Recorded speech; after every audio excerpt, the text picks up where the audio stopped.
Welcome to Press On Podcast with Mike Woodruff, where Mike and invited guests share insights to cultivate a biblical perspective and thoughtful resilience in challenging times. Well, welcome back to the Press On Podcast. My name is Mike Woodruff, and I am very glad today to have a chance to talk with Dr. Bill Ryken, who is a theologian and author and the president of Wheaton College.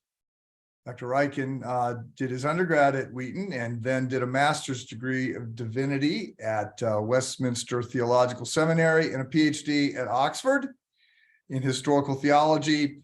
Joined the pastoral staff at 10th Pres in Philly in 1995 and became senior pastor there in 2000 following the death of James Montgomery Boice. He became in 2010 Wheaton's 8th president. He is a member of many boards and associations and all of those things. He has a national radio and internet broadcast called Every Last Word, and he has written over 50 books. So, Phil, this is not as much fun as the last time we were together. Do you remember when we were together last? Ooh, no, you're going to have to remind me. Well, we were together, and I was reflecting on this once at a CT event with Phil Vischer and Sky Jatani, but then we were together in the McCaskey box for a Chicago Bears Monday night football game. Yeah, no, it was a good game. The Bears beat the Vikings. It was one of the only games we won that year. So right.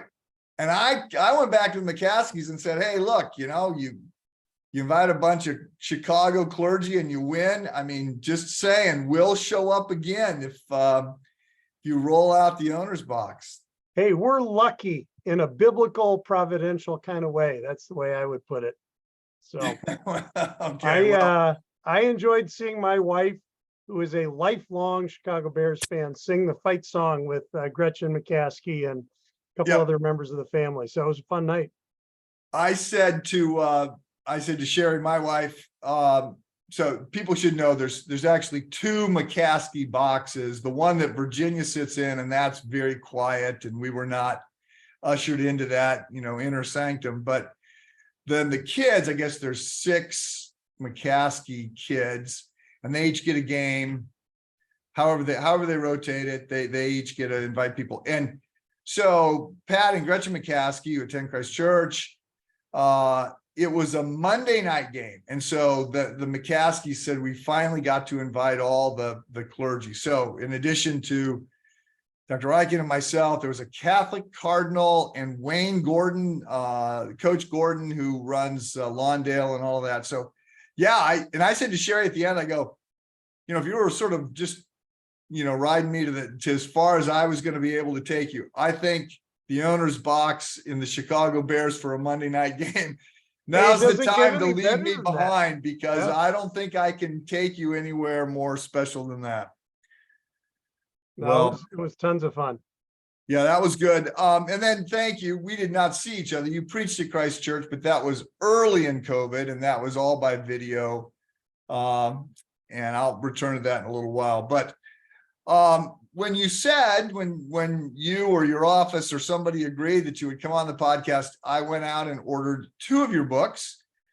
I ordered a book on Exodus, which I'm going to preach on Exodus starting this fall. So I'm deep into Exodus, and I thought, oh, well, that'll be easy. I'll pick that up. And I've been reading so much in Exodus, I can quickly dispatch with that.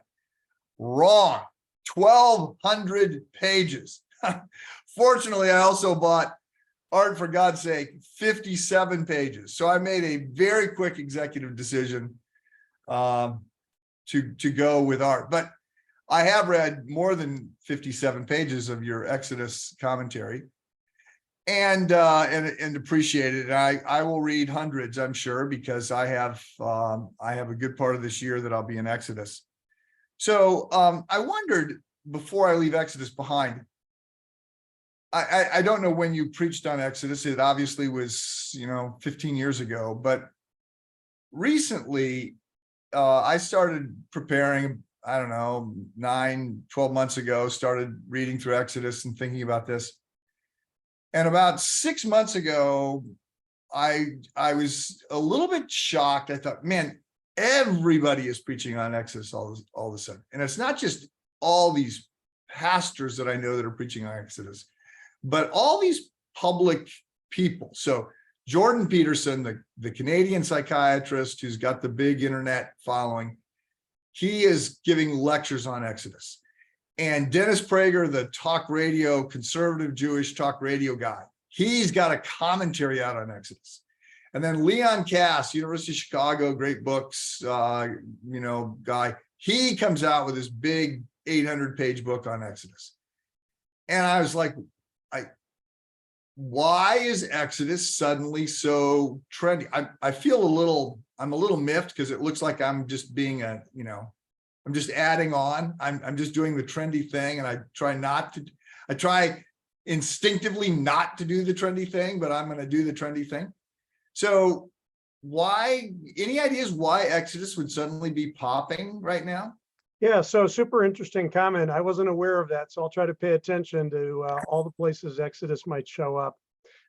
Of the three people you just mentioned, I can think of probably three different reasons why they might have tapped into Exodus. And it's maybe a reminder of how rich the book of Exodus is. There's an amazing story that runs pretty much up through chapter 24. Then somewhat separate from that, there's the whole section that describes how to make a tabernacle. And then basically that all gets repeated. You kind of get a double shot of the tabernacle in the last 16 chapters of Exodus, because first you have the instructions, then they actually construct it, and it seems in a way a bit redundant. So there are a lot of different things in Exodus. It's an amazing book that way. I would imagine Jordan Peterson may be attracted to it because of its law. It's giving a moral code, particularly in chapter 20 and in the following chapters, the case laws of Exodus. So if you want to know how does the Judeo-Christian world think about moral standards, Exodus is an amazing place to start with that.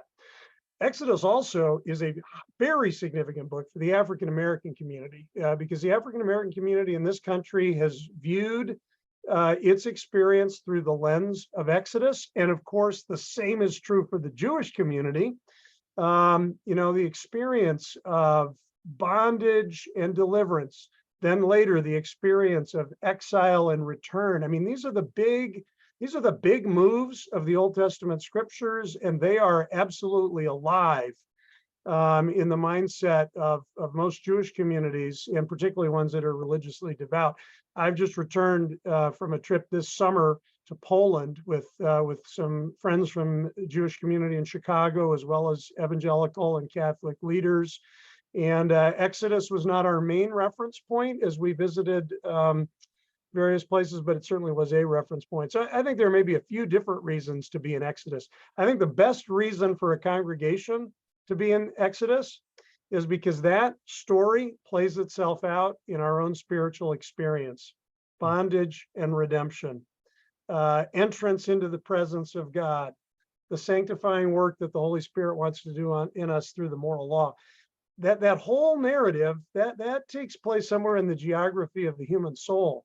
So I'm glad you're doing Exodus, and I would imagine your congregation is going to have an amazing experience with it too. Well, your energy there makes me think that you might miss pastoral ministry. Well, I certainly get plenty of opportunities to preach. I'll tell you one thing that is true, though, and you likely have had the same experience. It's not really till you get to the end of preaching through a book that you really understand it. And you're like, oh, I'd like to start all over again. Start all over. But particularly if you've got a long-serving pastorate, it may be, I think, you preach through a book like Exodus, you get one main shot at that. You may go back to some of those passages, but you're not going to do the whole thing again. No. So I think it's challenging as a pastor to understand a book beginning to end as well as you need to start a series. And I feel the same way about a preaching series that I feel, frankly, about just about every sermon I've ever preached, which is, wow, I'd like to do that again. I could do better. I understand it better now. So. Right. There's, what do they say? 3 sermons. There's the sermon that you preach. There's the sermon people hear. And then there's the sermon that you give to yourself as you're driving home after church saying, this is what I should have said. And that's right. There you go. well, I do think I just have been finishing up the first. I drafted the first 7 or 8 sermons, and I was going back to finish up the first one. And I had some of those ideas, why are we in Exodus? This is a long book. It was written, thousands of years ago, and it doesn't have anything to say about the Ukraine war or, Twitter or whatever is trending. But I said, well, I mean, first of all, it's obvious. It's the word of God, so it's living and active, and we preach it because there's value there. But secondly, it's such a great story. It's so powerful. It's so rich, and it is our story. And there's a sense in which it's the Western civilization's story. It's foundational.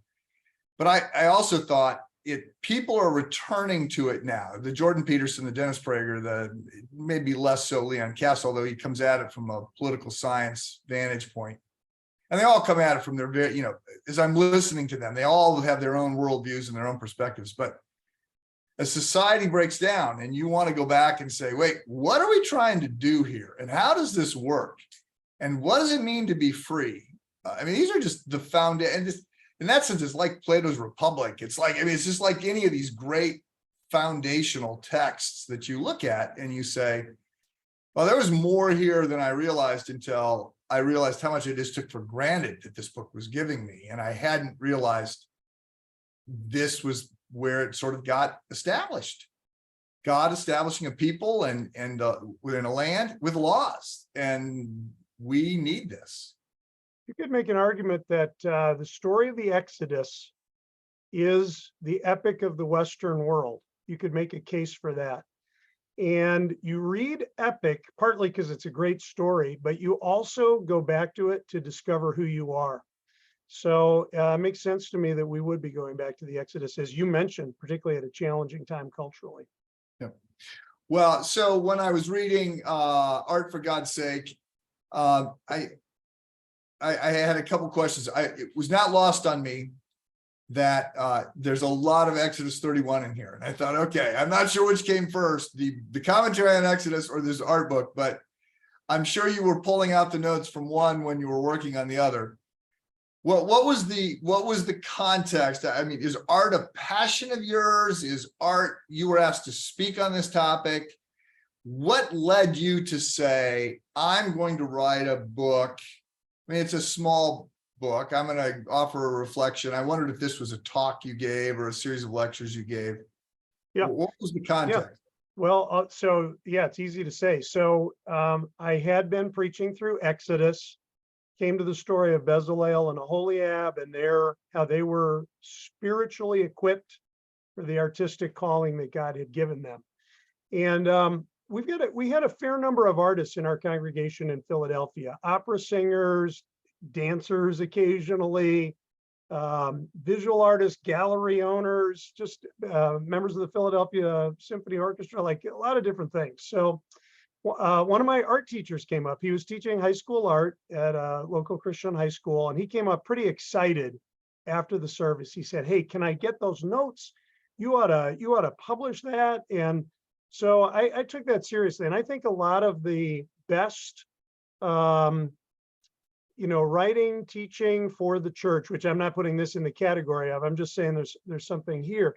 It's not when you're trying to do it in the abstract. It's when you're doing it for particular people that you care about and you want to see them grow spiritually, and you've got them in mind. That's what really brings the authenticity. So I took his request seriously. And what I did was I worked a bit on that core message, expanded it a bit, and then I sent it out to a bunch of friends in photography, vocal, film, and estheticians. There were, probably 8 people I sent it out to. And I said, give me your comments, give me your illustrations, give me your critique. And that helped, fill it out a little bit more. But it had a dual purpose. It was for Christians in the arts to affirm their calling, but also, and kind of give Christian artists a book that they could give to 2 kinds of friends. Christian friends that just didn't understand that their calling in the arts was a serious calling and a good way for a Christian to spend a lifetime. And friends in the arts who weren't Christians, that didn't quite understand like their aesthetic sensibilities or where they were coming from as a Christian. And I definitely have talked to people that have used the book in both of those kinds of ways. Yeah, we have. I guess I have three quick data points here. One, when I was a campus pastor, came aware at some point that the least reached community in the college environment were the artists, and we just didn't really know how to reach them. And we have one of the campus pastors here, very talented. He's a very talented musician, and he's also a very talented artist. He's a professional artist, and he teaches art now at a local college, Lake Forest College, and he's in galleries around. He's very talented, and he has done some things and sort of nurtures the artistic community. And every fall we have a showing, and so this fall the sermon series is going to be on this, and we're looking for artists to turn in whatever they want to do, however they're going to respond to this. And that's been, appreciate him fostering that community. But I guess I'll say I feel like there was a memo that went out a few years ago, and I didn't get it, but so I'm just suddenly hearing everybody talk about beauty, and it was such a big topic in my sort of non low church. I intersect with the faith, and when I came to faith, the topic, the church existed for evangelism, period, full stop. That was it. I get to college, and I get exposed to John Stott, and I start to hear, we are not just to proclaim the good news, we're to engage in good works. We've got to love and care for people. And that was sort of a big shift for me. Like, oh, okay, you know what? No, it's not just evangelism. It's also, we got to love and care for people. And then there was another dial got turned, and it's like, read the Gospels and see Jesus' concern for the poor, for the least, the lost, the oppressed, right? How is that not on my radar? Okay, we got to pay attention there.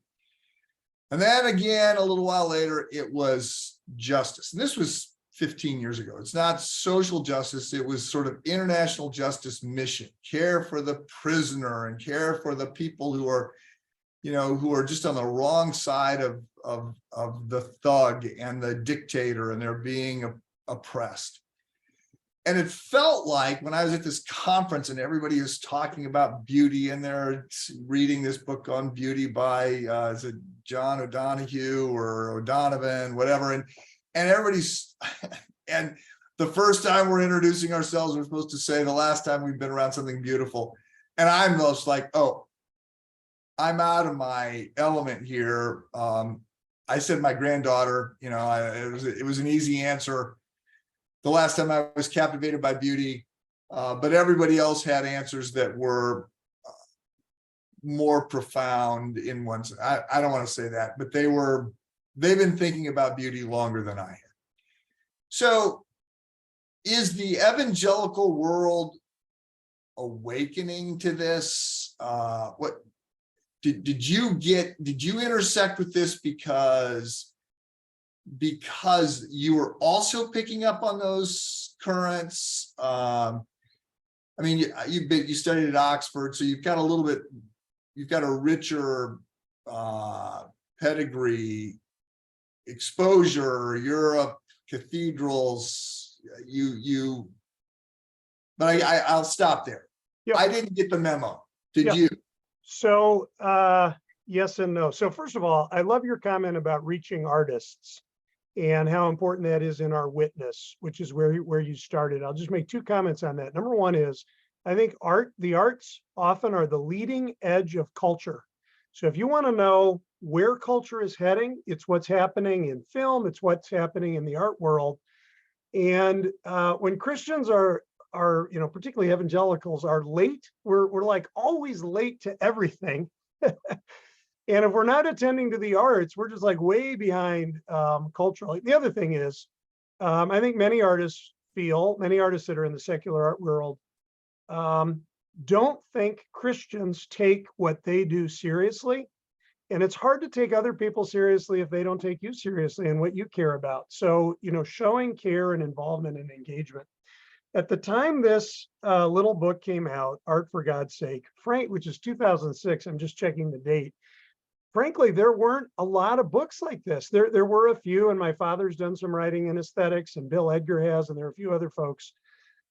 Since then, there's been a big increase in Christians writing on these topics. I actually have just published a book on beauty called Beauty is Your Destiny. So I guess I did get the memo in that sense.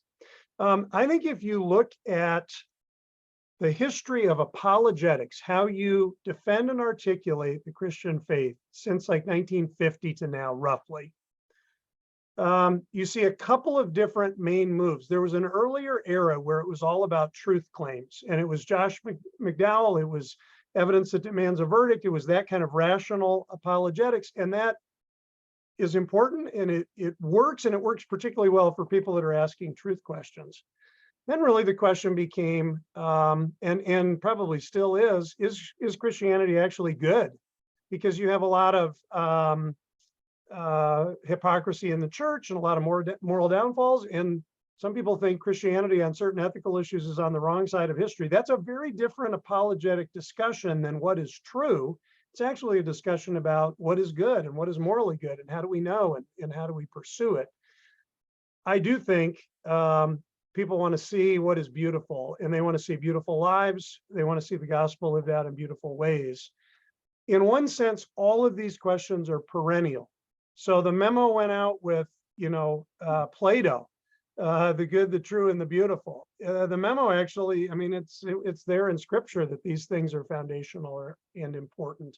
But in different periods, one of those things is more missing than another, or one of them is more the question that the culture is asking.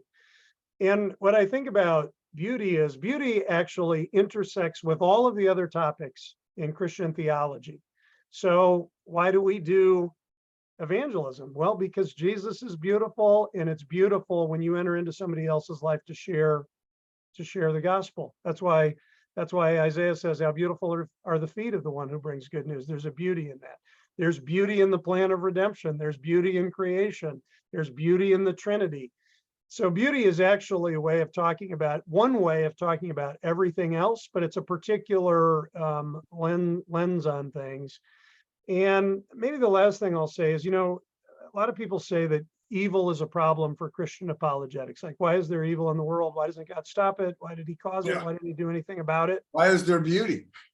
Yes. So that's a problem if you don't believe in God. Yeah. Your heart awakening to beauty, noticing it in the world, like, is that just the material world? Like that, those goosebumps you experienced at that sunset, or is there a designer? So I think beauty gives people some real questions to wrestle with that maybe they already are wrestling with.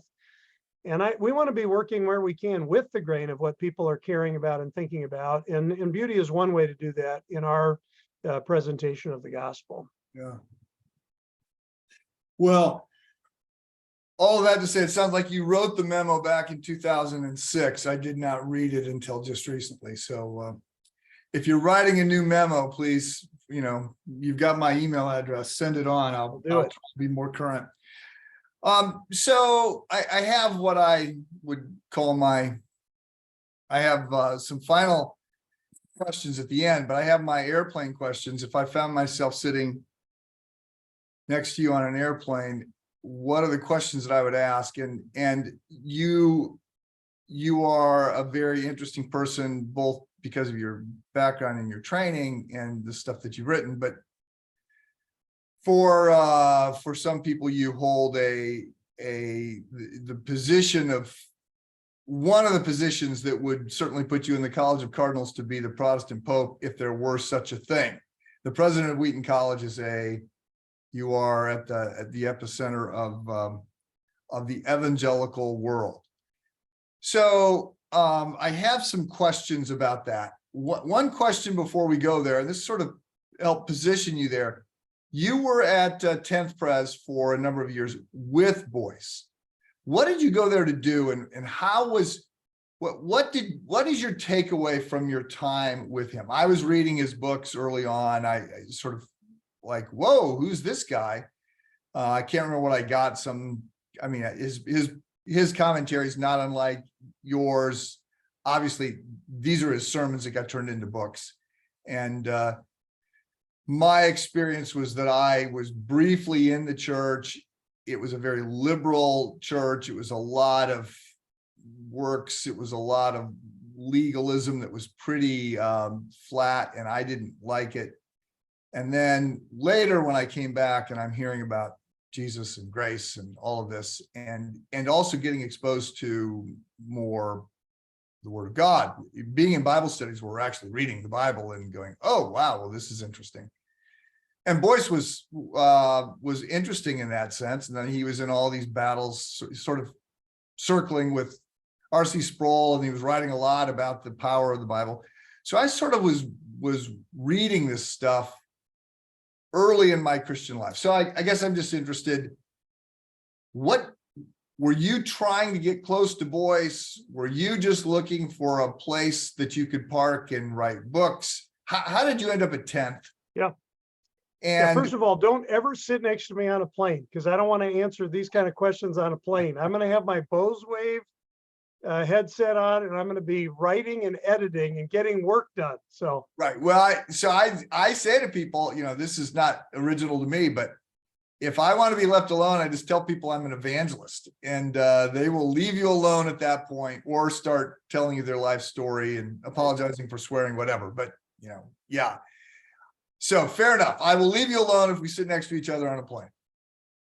So first of all, I'm really glad you mentioned James Montgomery Boice. He had a remarkable public ministry of the gospel, primarily at 10th Presbyterian Church. That's really the only pulpit he served in. He had been up to that point doing some editorial work for Christianity Today, kind of assistant editor in those days, working ultimately for Carl Henry, I think.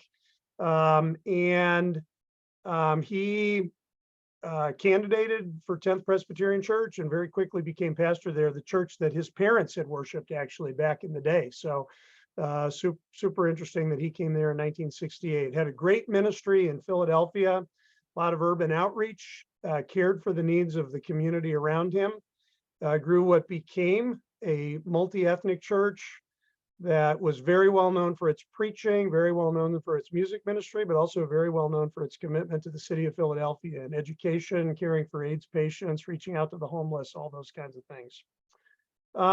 I was finishing up at Oxford, and I was eager to serve really kind of anywhere in pastoral ministry. And I won't go through the whole train of events, but Will Barker, who had been one of my faculty members at Westminster Seminary, worshiped at 10th Presbyterian Church. He actually was recommending me for something else, but asked me to write a letter to Jim Boice, because he said 10th is looking for somebody to be their preacher, be their evening preacher. And I think this could be a good fit. So please just write him a letter about this. So one thing led to the next, and I had done very little preaching before I came to 10th. I went to 10th for one simple reason. I felt called to be there. And it was just so clear. I actually had other pastoral opportunities I was really drawn to, but I just had this sense that's not for you, it's for somebody else. What excited me about 10th was the opportunity to be in an urban context close to universities. And we had long thought, my wife Lisa and I, we loved the city and saw ourselves in a city ministry, but also saw ourselves in a university context. We weren't, narrow about that. We were willing to serve anywhere. Interestingly, her parents worshiped at 10th in the 1950s when Donald Barnhouse was the minister there. And when Lisa's father was in medical school at University of Pennsylvania. So when we went to Oxford, they said, good, you should go to Oxford so you could be a minister in a place like 10th. Like 10th. So that's actually in the providence of God what it turned out to be. I wouldn't say that Dr. Boice and I were particularly close relationally, and I did not come to 10th with that goal. I had plenty of other really great mentors. I've been so blessed been thinking in recent weeks, particularly of the big influence Tim Keller had on my life. He was my very first professor, my very first class at Westminster Seminary. It was with Tim Keller, and we've had he's treated me like a friend, since then. So I've had plenty of mentors. I didn't need a close mentoring relationship with James Boice. What I did need was an opportunity to learn how to preach. I did need an opportunity to learn from all the people on the pastoral staff I could learn from about what it means to be a pastor in the city. And I definitely learned things about overall leadership of a large congregation and about the writing life from Dr. Boice. But the main thing that he did for me is simply encourage me. And that's a huge gift from somebody very experienced in ministry. We had a good relationship. I'm not saying anything other than that, but he's a very reserved person, as am I fundamentally. And he wasn't looking for that personal mentoring relationship. It was more for me to just learn from being in the context. And that suited us both very well. And we've had a long-standing friendship with the Boice family. We're still very close with Linda Boice. But those are some of the things. And when I came, I had the best job in America. Really, I really did. Yeah. My only responsibility was to preach in the Sunday evening service at 10th Presbyterian Church to a very attentive audience. Our main choir singing was in the evening. It was a thriving evening worship service. And then to preach in the mornings when Dr. Boice was traveling. I didn't have any other responsibilities on my job description. So I really then just learned the congregation well, served in the nursery, visited Bible studies, went to learn what the homeless ministry was about, just immersed myself in the life of the church, but also had time to start getting a little better at preaching. Well, yeah, that sounds like a wonderful opportunity, and your time with Keller sounds obviously also, you have been able to rub shoulders with some of the more significant leaders. So you now have a job as the president of Wheaton, and as presidencies of colleges go, that's obviously one of the more interesting ones. But I have said for some time now, especially to my three friends who are college presidents, that I say, I'm sorry, friends don't let friends become college presidents. This is such a hard job, and it has become a very challenging job, and far better than I do. But there's just a lot of headwinds that are out there. So I scribbled down 4. One was the collapse of men. That's a little bit of an overstatement, but for the last 14 years, the number of men enrolling in higher ed has gone down, and now women are getting more degrees at every level, doctorate, master's, undergrad, and so we're just seeing this interesting challenge with men. There's the collapse in confidence in higher ed.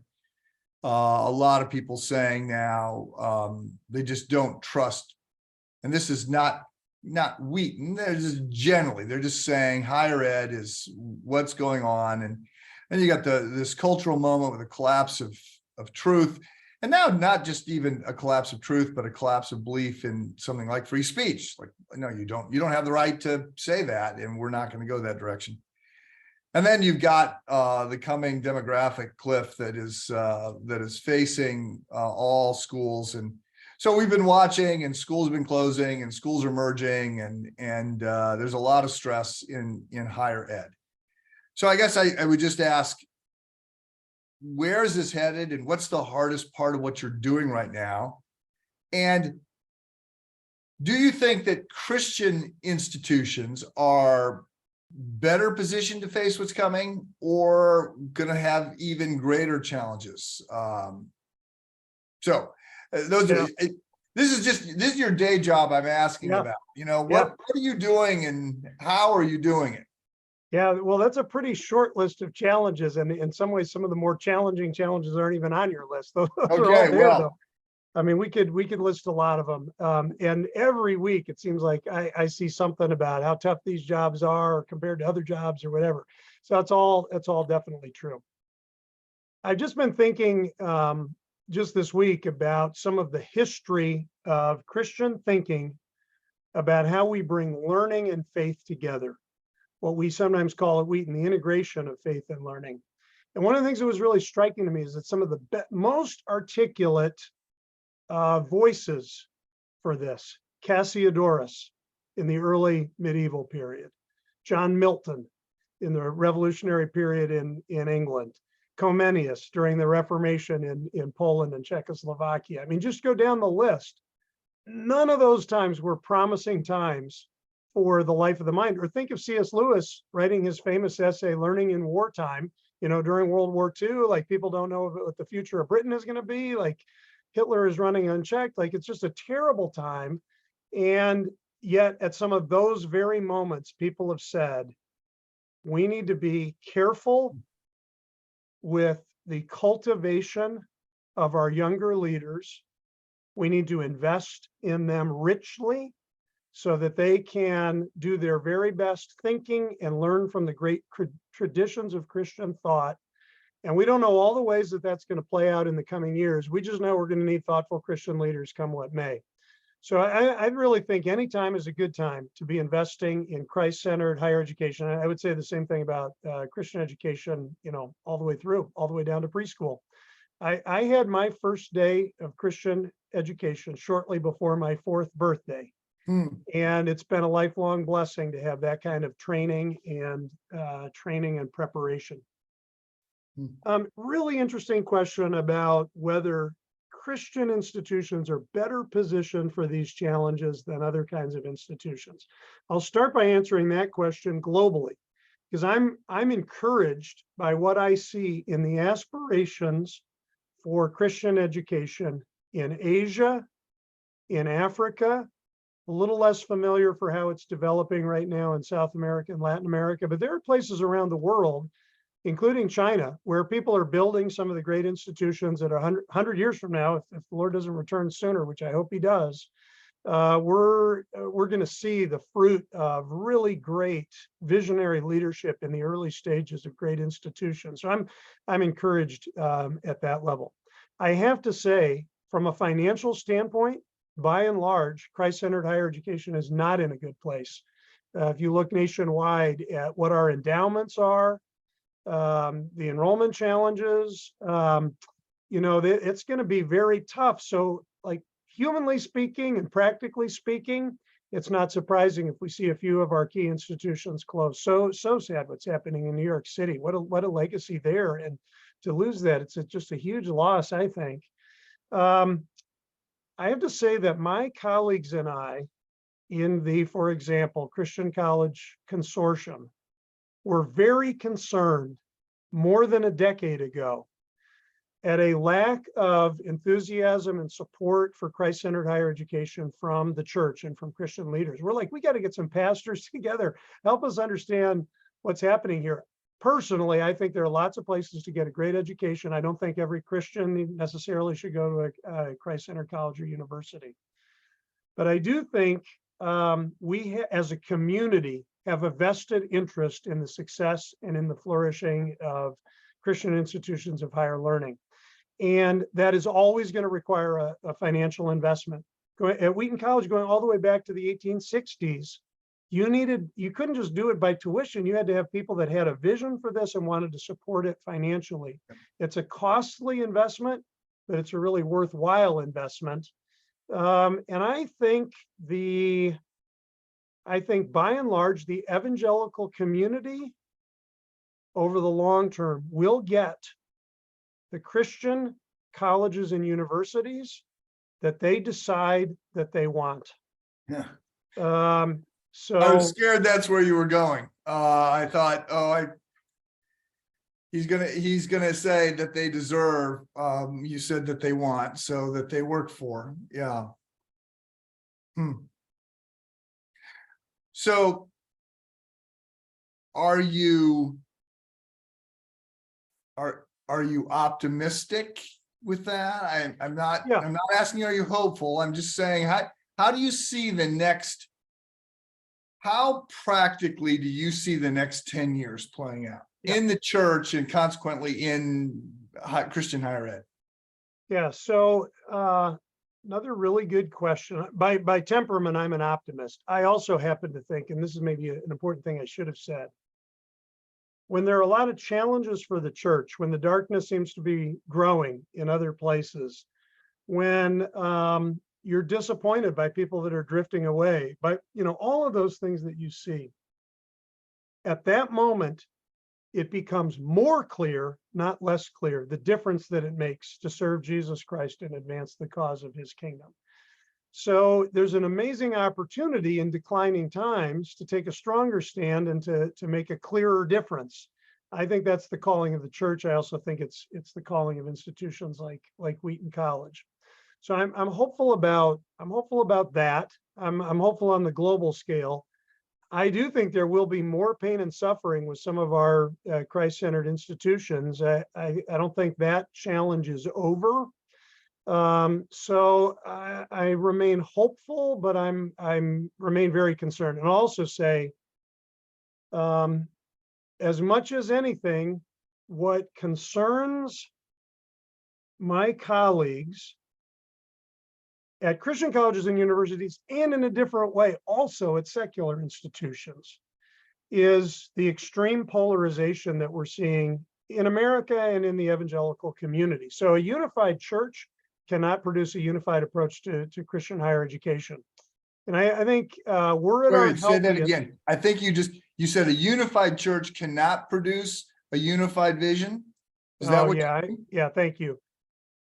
A disunified church cannot Okay. produce a unified vision. So to whatever extent there's division in the church, that's going to come over into colleges and universities. And by the way, sometimes people get a bit frustrated with this or that on Christian college campuses, and maybe sometimes with our students. Hey, what we're getting is what Right. you're giving us. So, and I don't mean just the church, I mean the culture. So I think it's maybe is a bellwether, but it's not a cause, it's a symptom, is what I would say is what you see at Christian colleges and universities for the most part.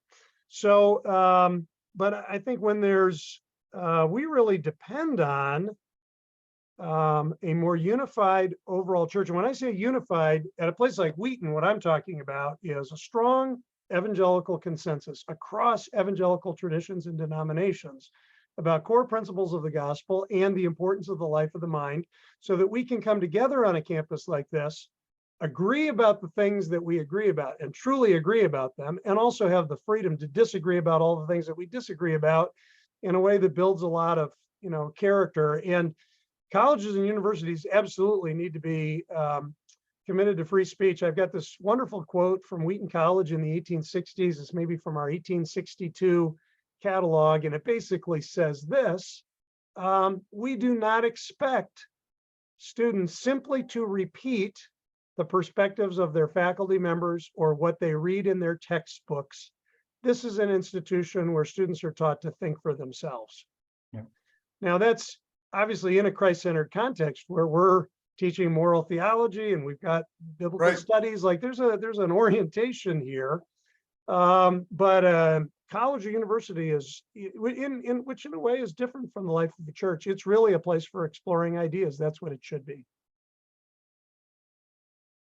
Well, I am back from Africa a couple of weeks ago and was very encouraged by the church there making a difference. Now, there's, you can see things, and I was with mostly Christian leaders, and you see the problems, and the church is a mile wide and an inch deep, and there's corruption, and we were looking at issues of slavery and poverty and the church's role in different things. But then I was also with a lot of church planters and pastors and NGO leaders, and just so encouraged by what they were doing. And I saw a church that was growing and saw joy, and I saw, hope, and I came away, and, there's no money. I mean, there's just so much poverty in Ghana. I was in Ghana in particular, and average income is just a couple $1,000s a year. So a lot of poverty and the lack of infrastructure, roads, water, sewers. I mean, it's not there, but the church was full of people with joy, and I came back and I said, I just have to keep this perspective, and I have to, and I'm finishing a book. By the way, I'm very jealous of your ability to produce at the pace and level that you are. God bless you. Keep going.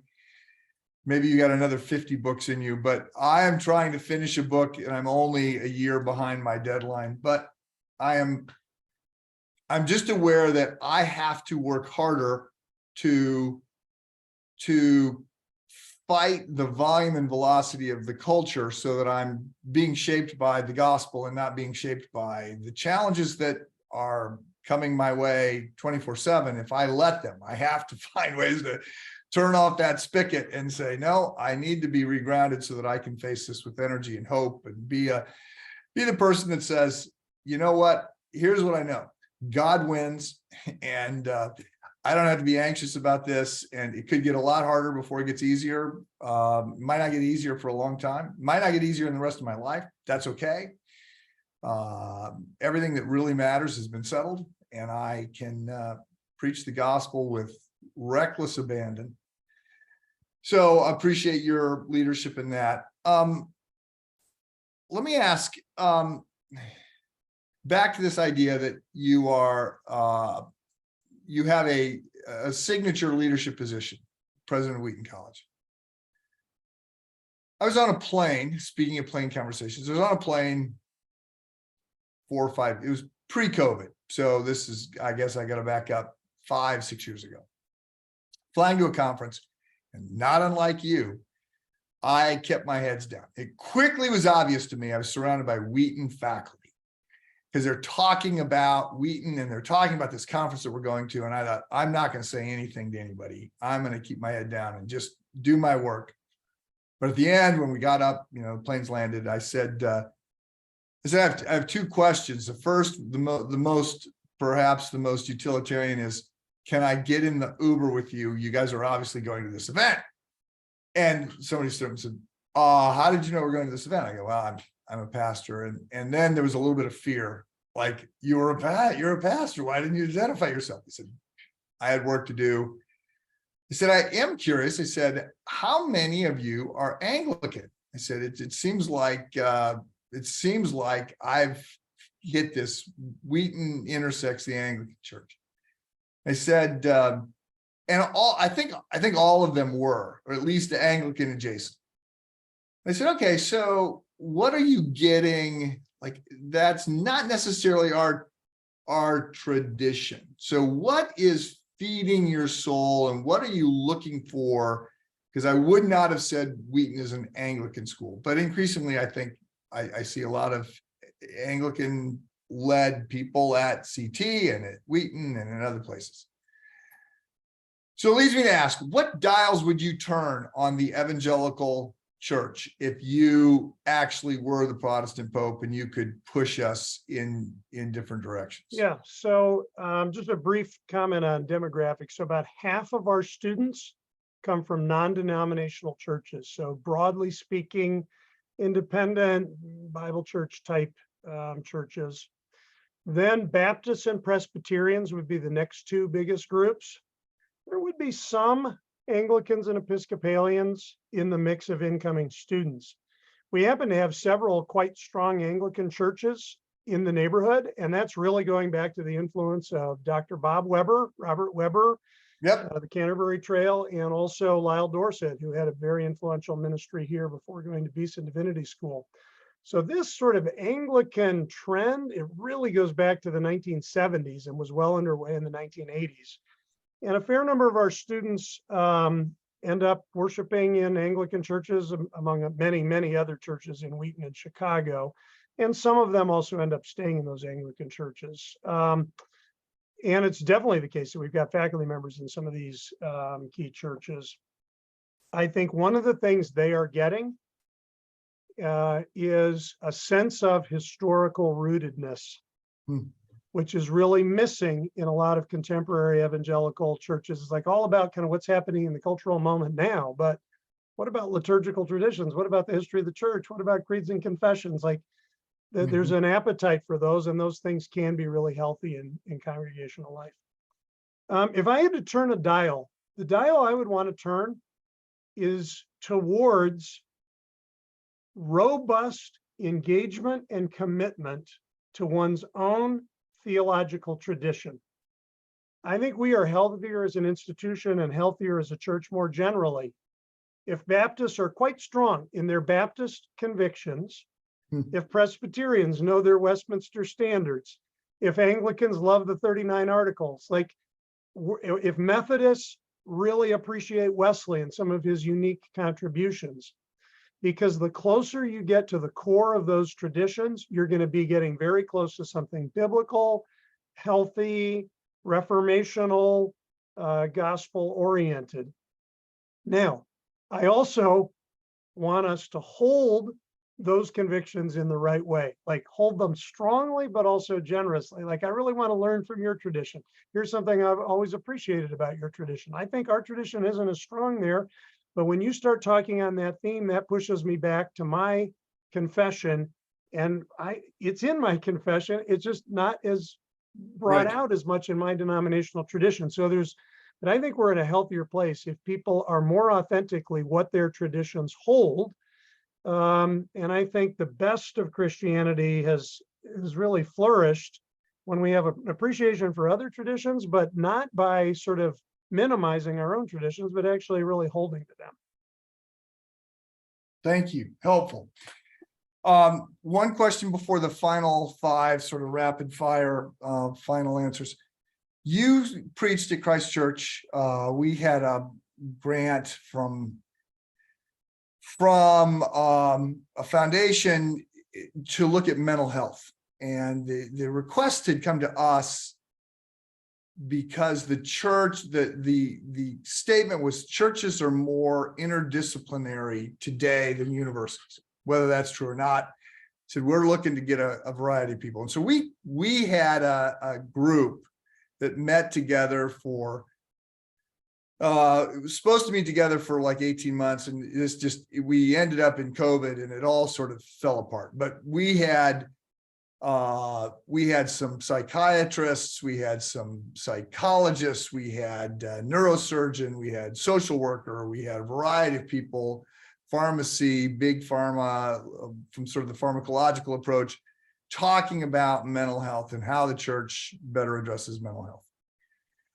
So thank you. You preached, because we've said, okay, we need somebody to say, wow, I've had challenges. I've been knocked sideways in surprising ways, and you stepped forward and talked about a bout of depression that you had gone through. So, one, thank you for that, because it was exactly the kind of okay, let's talk honestly here about challenges. So what do you want to say about that, and how what have you learned from that journey? Yeah, I think two things I want to say right away is it's normal to have deep emotional struggles in the Christian life. And number two, the Bible has a lot of help for us when we do, and really speaks to that at great length, in the Psalms, in Job and Jeremiah and some other places. So praise God for all of that. Then I think the third thing I'd really want to emphasize is there's a complexity to how we're wired emotionally, psychologically, physiologically, and they all interconnect. Not all problems are spiritual problems. And even spiritual problems typically have dimensions that are emotional, psychological, and have physiological impacts. So we need to look at the human being holistically, not simplistically. And that's very important for us in a campus context, to look at, students in a holistic way. I think, I've talked and written in some other places about lessons learned. I think the biggest long-term probably benefit for me is being just a little more sympathetic, maybe even sometimes empathetic to people that are having struggles. And it helps me a lot in my relationships, I think, not to say, you know what, I wish this other person was just doing better than they're doing. Instead, thinking, you know what, they're probably doing about as well as they can right now. And they need a lot of compassion and care, and a day will come when they can do better, maybe. But this is where they are right now. And That's what trying hard looks like when you're having the kind of difficulties that they're going through right now. That's a much better starting point than being a little dismissive or frustrated with, the emotional and other struggles that people are having. Wow, thank you. That's good. Okay, so we're coming up on an hour, so let me come at you with the final 5 questions, just looking for short answers, whatever sort of top of mind. What do you do to keep going? And I read on your website it was water skiing and poetry. So I'm looking for that level of answer. What keeps you sort of sane in a very high stress job? So water skiing is super funny. I've been water skiing one time. Somebody saw a photo on the internet and I can't get it out of my bio. So my kids just laugh and laugh over that. When I like driving the boat, that's what I like doing if I get a chance. So just recreational. I like playing team sports a lot, and I'm fortunate to be able to still play basketball and soccer. Love playing disc golf, love golfing. We love strategy board games, and I'm an avid birder. So I've got a few different hobbies going on, none of which get the attention that they deserve. I'm kind of a generalist, but I enjoy all of them immensely. Well, you're very John Stott ish with the birder thing. I know, right? We have a couple disc golf holes in our yard, and we've set up our own course, and we do that. So much easier to travel with a couple discs than it is to travel with golf clubs. Yeah. Like, it is just the way to go. So what, if anything, is keeping you up at night? So I hate that question, Mike. But I'll say, if I am up at night, which is not too often, I'm a very sound sleeper. It's going to be problems that have a relational dimension to them. And that's very similar to what you go through in pastoral ministry. You've got people in churches. We've got people on college campuses. Most of the biggest problems in the world are people problems. So if it's going to be something, that's what it'll be. What is on your night? So let me ask 2 questions at the same time. I'm going to ask you, what have you been recommending more than anything else for the last couple of years? It could be a book, it could be a podcast, it could be a movie, it could be something. But I'm also asking you, what's on your nightstand right now? So I'm in a good place on my nightstand, actually, because I've cleared a bunch of things off. On my nightstand right now is Daniel Nayeri, Everything Sad is Untrue. It's a remarkable book, award-winning book by a Christian author that we are going to use as our One Campus, One Book this year. And I've been excited to get into that book. And I knew right away when I saw the title, this is somebody that knows their Tolkien and probably went to Tim Keller's church, both of which are true. I also have a book of edited poetry by Jill Baumgartner, collected Christian authors. I won't be able to come up with the title, although I can see the cover. I typically do have a book of poetry on my nightstand that I dip into little by little and just kind of work away at. I think it's important, good thing for pastors to do. You'll be very surprised. I think this is the book I've recommended more often in the last several years than any others. And I am always recommending books. I've always got a book that you should read. A book I really, really like is by John Dunlop. And it's about, I'm going to have to pull up the title here. I should know it. It's Faith in the Face of Alzheimer's. That's what it's called. Faith in the Face of Dementia. I just know so many people that are caring for people that are going through dementia. It's a wonderful book, very strong biblically and theologically, but also medically, psychologically. It's did I say Finding Faith? I think it's Finding Grace in the Face of Dementia, something like that. I just recommend it a lot because I know a lot of people that need help in this area. When I was in Africa, I was with a group, and one of the members of that group works in big pharma. He was a pharmacist, but he's got a PhD in pharmacological marketing or something. So 5 years post pharmacy degree studying the field. And so he was sort of a fascinating guy in terms of all things medical. And he said, I just, what am I not thinking about? What's a big surprise? And he says 11% of people at the age of 65 have some stage of Alzheimer's and they don't realize it. And 30 some percent of 75-year-olds and above have, sorry, let me back up. 11% of people 65 and over have some stage of dementia, of Alzheimer's, and 30% of those 75 and over, and they often don't realize it. Yeah, and it's a growing, it's obviously a growing challenge for us as we grow older, and as we have people running for president who are well past that date. No comment expected there. Final question. What are you working on now? You said you finished a book on beauty. Are you writing another book at the moment? Yeah, so I'm always got a few little things going on. I'm chipping away long term at a commentary on book 5 of the Psalms, but it's not coming out anytime soon. I have sent to the publisher a book on doubt. I have my doubts, it's called, and that's coming out of teaching I've done here at Wheaton College.